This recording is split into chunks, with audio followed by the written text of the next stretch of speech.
Oh hey, didn't see you there. I was just sorting through some of our latest arrivals, and something caught my eye.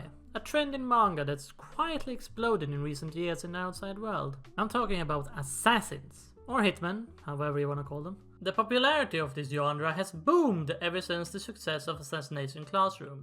Now this in turn resulted in the creation of other assassin-related mangas, such as Kindergarten Wars, Marriage Toxin, Kill Blue, and of course Spy Family. But despite the genre's boom over the last few years, there's one manga that not a lot of people seem to talk about, even though I personally think it's the best one. Welcome to the archives, my name is Sarex, and today I'm talking about Sakamoto Days. Written by Yuto Suzuki, this action comedy manga follows the story of Sakamoto, a legendary hitman who, after falling in love, decides to settle down and work in a convenience store, leaving his deadly career behind for a simpler life.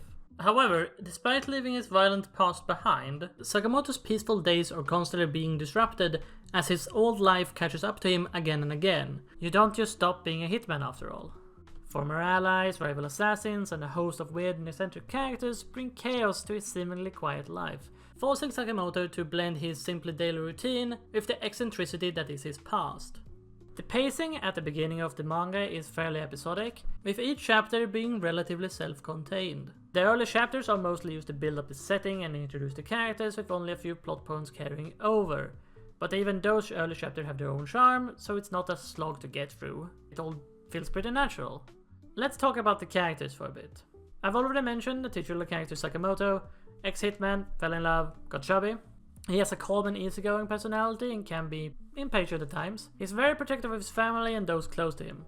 But don't let his rotund appearance fool you. Skill-wise, Sakamoto is basically John Wick, if John Wick decided to use whatever he could get his hands on instead of guns. Both can expertly kill someone with just a pencil. Apart from Sakamoto, we also have Shin and Lu, who act as the main supporting characters early on in the manga. Shin is a clairvoyant and a former student of Sakamoto from his Hitman days. His main goal at the start of the manga is to bring Sakamoto back into the world of Hitman, or kill him if he refuses, which is a task easier said than done considering he still has a lot of respect for Sakamoto as his old teacher, but also Sakamoto still has most of the skills he had before he retired. And for those who doesn't know, clairvoyant is a general term for people with psychic abilities. In Shin's case, it's mind reading, he can literally read minds. It's an ability that he is quite skilled at using, and it often leads to some hilarious moments, like when Sakamoto silently imagines brutally killing Shin whenever he annoys him, which Shin of course can hear as bright as day due to his abilities. Shin is probably the closest thing the manga has to a protagonist, since he and Sakamoto are usually a team. Where Sakamoto goes, Shin goes. He is also a major source of comic relief throughout the series, usually playing the straight man in jokes as he is one of the more serious characters. But he does have his unserious moments as well, which are enjoyable. He also happens to be my favorite character because of these qualities, with Sakamoto being a close second. And then there's Lu. Lu is the daughter of a Chinese mob boss. She's cheerful, relaxed, a bit careless at times, and just a generally fun character to have around. She's a great addition to the team early on, but unfortunately as the story progresses, she becomes less and less relevant. She's not written out completely, she's just moved to the sidelines, which is a shame because she brings a great vibe to the group. She's had the unfortunate fate of not fitting into the direction the story was heading. Still, I feel like she was worth mentioning. Sakamoto Days do not have an overwhelming amount of characters, but the ones they do have definitely stands out. Of course, as the story progresses, more and more characters will be introduced, but I do feel like all of them hold a pretty good standard. In case you haven't noticed, I love this manga. It's currently among my personal big three of ongoing manga series at the moment. The blend of action and comedy is seamless, and it always leaves me eager for the next chapter. Especially later on when the story really starts to unfold, and boy is it a good one. Speaking of the action is what truly makes this manga stand out, specifically its creative and expertly choreographed fight-ins. Everything feels like it has a heft to it. Every punch, kick and hit feels powerful. Almost as if every character has superhuman strength. Which isn't all that uncommon in manga, now that I think about it. I've read a lot of battle manga over the years, and I truly feel that Yuto Suzuki is among the best when it comes to the fight choreography. It doesn't feel forced, nor does it feel like it overshadows the other aspects of the manga. The art helps with this, with a visually distinct design, perfect use of angles, and emphasizes speed and impact.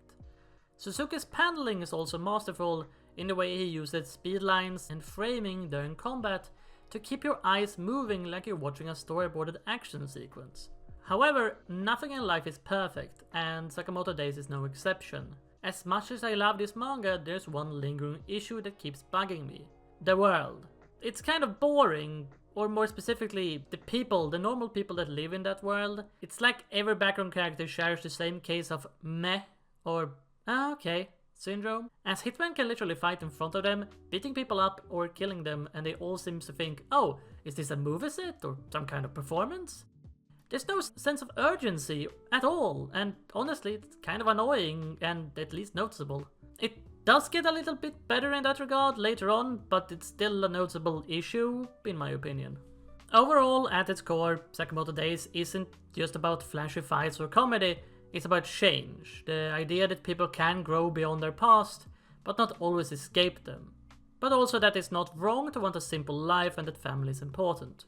And that's what makes Sakamoto Days so good. It's not just a manga about a retired hitman using everyday objects to defeat his enemies. Though that's definitely part of the fun. It's about contrast, chaos versus calm, comedy versus carnage, simplicity versus a world that refuses to let go. It's stylish without being pretentious, heartfelt without being cheesy, and action-packed without losing its soul. If you haven't picked it up yet, Sakamoto Days is definitely worth your time. Whenever you're here for cool fights, humor, or just want something to read during lunch break at work, I highly recommend this manga. It definitely deserves to be preserved for all eternity in the archives. I put it nice and visible on the shelf for all to find. Anyway, that's all for me today. Thanks for stopping by the archives. I have no idea how you got here, but feel free to come again. And as always, be good, be nerdy. I've been Sarax. See you next time.